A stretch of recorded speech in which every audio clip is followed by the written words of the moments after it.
Alright guys, we have another credit card tier list where I'm ranking other YouTubers' credit card tier lists. Today, we got Brian Jung, a YouTuber, does finance plus credit cards. We'll skip through all his card explanations just because the video is a little bit long, and then we'll see where I rank it. So let's hit it.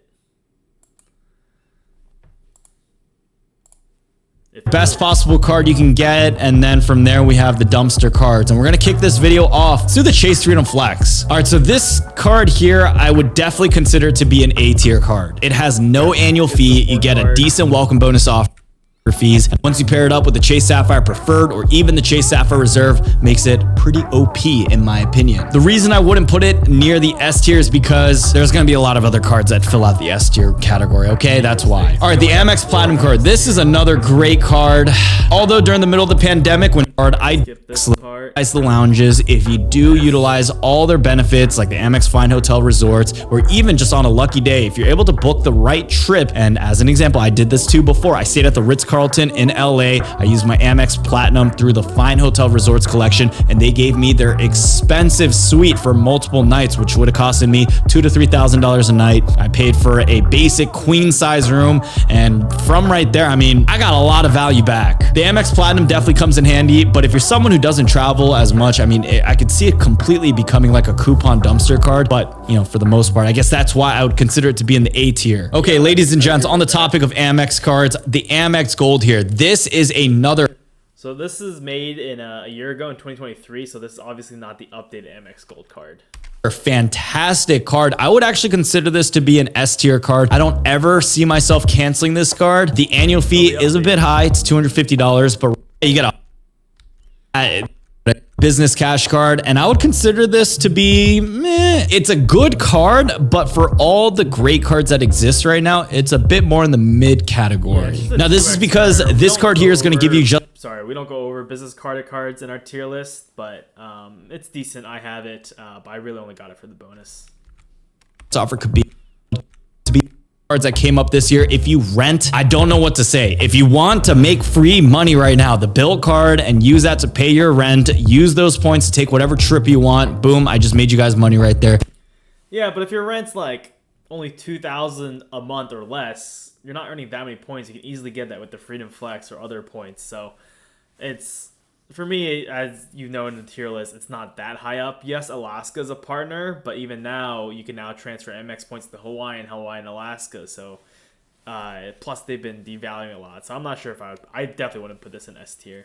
This is an S tier card. If it had an annual fee, it would come down to maybe like the good or the mid tier, but no annual fee, pays for rent. There's no other credit card that does that. So their marketing efforts, their customer service is all fantastic. The only gripe is that they use Wells Fargo. So far, Wells Fargo has not lost my money, and the card's been working great. I'm going to consider them to be actually a very, very good card for this year. All right, ladies and gents, next card we have here on this list, the Capital One Venture X card. This is actually something I would consider to be on the up, and what I would consider to be either in the A or the S tier as well. We'll give it to the S tier just to have a little bit of diversity within, you know, this column here. But the Venture X, if you guys have not yet, yeah, you know, it's my commit to hold any, so great job of the best credit. Okay, with something, you know, I would say it's mid, but for the most part, I would not see myself applying for this unless, you know, something really bad's happening. It's not. Yeah, it's a good intro card for the Quicksilver. Again, I have it, but I wouldn't ask anyone to apply for it if you're already a credit card expert. So I get what he's saying down there. Not on my radar. I feel bad calling any card a trash dumpster card, so I'm gonna be a nice boy. We're gonna put it below average. Not the best card, no crazy benefits, nothing to write home about. All right, ladies and gents, Capital One Saver One card, no annual fee, gives you 10% back on Uber Eats. You get a That's only until the end of November 2024 for the Uber. Free Uber membership as well for you to utilize if you do buy a lot of takeout. This right here, it is one of the best no annual fee cards to exist right now. I'm going to give this an A tier. I could also see it being an S tier contender. It's interesting because it also earns 4x back on dining and groceries like the Amex Gold without annual fee. So yes, Amex points are different from Capital One points, but honestly, this is, if he's ranking it this way, I'd put the Saver in S tier as well. if you are team cashback, but for someone who loves to utilize annual fee cards, it's a keeper card. It's in my wallet. It's excellent. All right, this one's a bit of an interesting card. We have the Amex Centurion card. Now, because the annual fee is ridiculous, because no one in the world right now could probably get one unless you happen to be a 0.0001% of the entire population and possibly inside of the Illuminati or the Freemasons or whatever. I'm going to say this right now. It's a bit of a below average card. This here is just for the flex value. The concierge is amazing. And yes, you do get other benefits, but for the first year annual fee of, I believe, $15,000 that you pay, it might not be worth it. Even if you are able to get approved or accepted or invited, whatever the case is, I would consider it to be just one of those cards where it's a great flex. It really is. But in terms of benefits, which we're going to focus on for the purpose of this video, it's going to be below average. I would consider this to be a negative ROI card because you can always get the platinum card and still find a lot of benefits instead of having to pay that ridiculous annual fee. All right, next card here, we have the Apple credit card. Look, this is not a bad card, okay? I don't know if I would consider it to be mid. It gets the job done. I see a lot of people who aren't into the credit card game always using the Apple credit card. I would consider it to be below average. It's not a trash dumpster card. You get 0% interest financing on Apple products. And if you love Apple like I do, I could see it being very, very beneficial for a lot of people too. All right, City Double Cash. So as a quick note, people have been talking about the financing piece that they buy a lot of Apple, but like just get a 0% APR card that earns more than that 2-3%, and then you're golden, especially one with the bonus.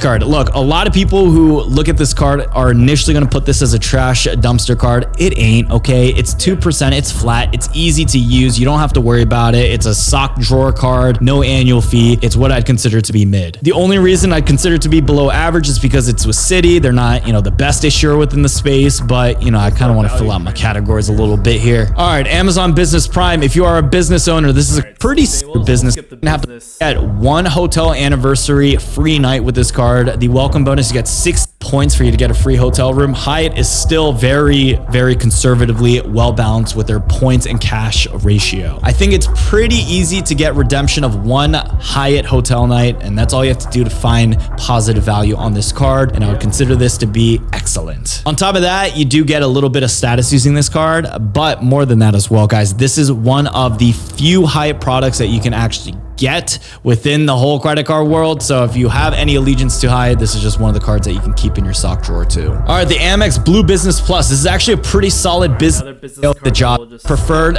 on it. I'm going to consider this to be within the mid category. This card here, not terrible, not fantastic. It has no annual fee. You can earn $250 back after you spend $2,000 in the form of a statement credit, so you're not getting points. But what I do love about it is that they have very flexible cashback categories. So 3% cashback on growth, 3%. Could see it being good if you use it just for those things, but all right, guys, I'm gonna rank it up just a little bit, okay? All right, next card here on the list, Chase Freedom Unlimited. Most of you guys should know what this card is all about. Yes, we do. Bonus off for 80,000 points, or if you go into a branch and you get 90,000 points and no. All right, I guess we skipped a little ahead. I'm confused why he puts the Freedom Unlimited like 2 tiers of the Quicksilver. Like I get it, the 3x back on dining and whatnot, but 2 tiers above Quicksilver when the double cash is 2% and below. Not really sure about that one. For the preferred, it's a must-have card for us. That's how you transfer out points. Let's see what he finishes. Annual fee that becomes A tier or S tier. The great thing about this card is you can also downgrade it if you do not want to pay that $95 annual fee. But if you can't commit to an elite travel credit card, this is not bad as well. So why not? Yeah, let's throw it into the S tier. I think it's pretty solid. Okay, I don't know if you guys remember this card. This was the Uber Visa Barclays card. It was actually one of the best cashback cards back in 2018, 19, and then they completely nerfed the benefits. It's a trash dumpster card. There's nothing else you need to know about it. It doesn't even look like this anymore. But rest in peace, it was a great card. Okay, 3 cards here. We got a triple dipper right here. Look, guys, there's one of them. If guys got Bank of America Red Cash Rewards card. This is the credit card that I feel like every college student has for some reason. I don't know why. Not terrible, not great. It's mid. If you have a lot of money with Bank of America, then it starts going up into good or excellent because they start giving you a bit more better perks. Okay, here we have 3 different Hilton cards. Hilton cards are actually pretty OP in my opinion because you can do something, what I call the Hilton triple sixer dipper upgrader. I'm just making that up. But basically with the Hilton cards, you can apply for all 3. There's no limit on how many you can get, but you can apply for all 3 versions. So one of them has no annual fee. The other one has a $95 annual fee. The other one So this is also outdated. They've increased the annual fee, switched up some benefits. So depends if it works for your. Has a 450 of these cards total. Realize that some of their properties cost a lot of points, so it's not too difficult getting 1,000,000 points with Hilton. But when you find out that one night in the Maldives costs 1,000,000 points, it's like, what's the whole point of it anyways? Get it? All right, we're gonna micro-size these and we're gonna put them in the S tier. The Hilton cards are fantastic. It's a great end game strategy tier card. I know all three of these look the same too. Just know what they are. All right, so the next card here is the City Premier card at $95 annual fee. At the time of filming this video, you get 75,000 bonus points after spending 4K in the first 3 months. Not a bad card. I don't really, do too much with City. I'm gonna consider it mid. Okay, that's my personal preference. I've heard a lot of great things, and I personally think this is actually one of the best designs aside. Yeah, the 3x back on a lot of popular categories for me brings it up. Again, I don't know why this would be under the Freedom Unlimited and then be able to transfer to partners.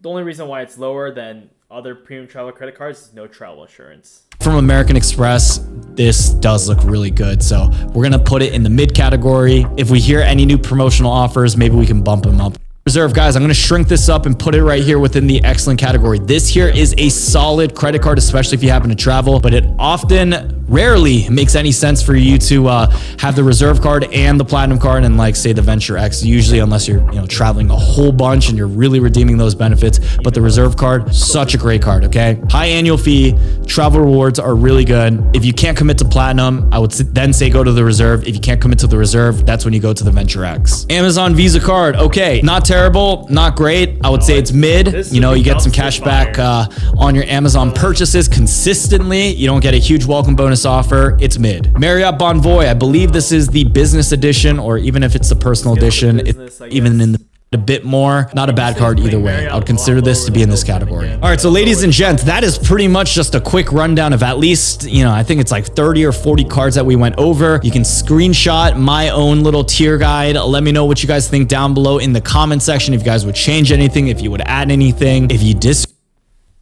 All right, let's rank this. So overall, I think I agreed with a lot of his placements, but our reasoning to get there was also different.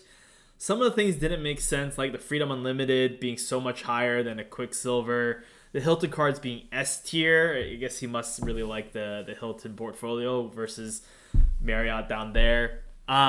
So I'm gonna put him at a B tier just because he's kind of like arbitrarily, willy-nilly kind of choosing and selecting his cards and where it ranked, and ended up being very similar to I think what I would do, but there's just less of a thought process. But overall, like, I get where he's coming from, and everyone is entitled to their own opinion. So hope this was fun, and I'll see you guys for the next tier list.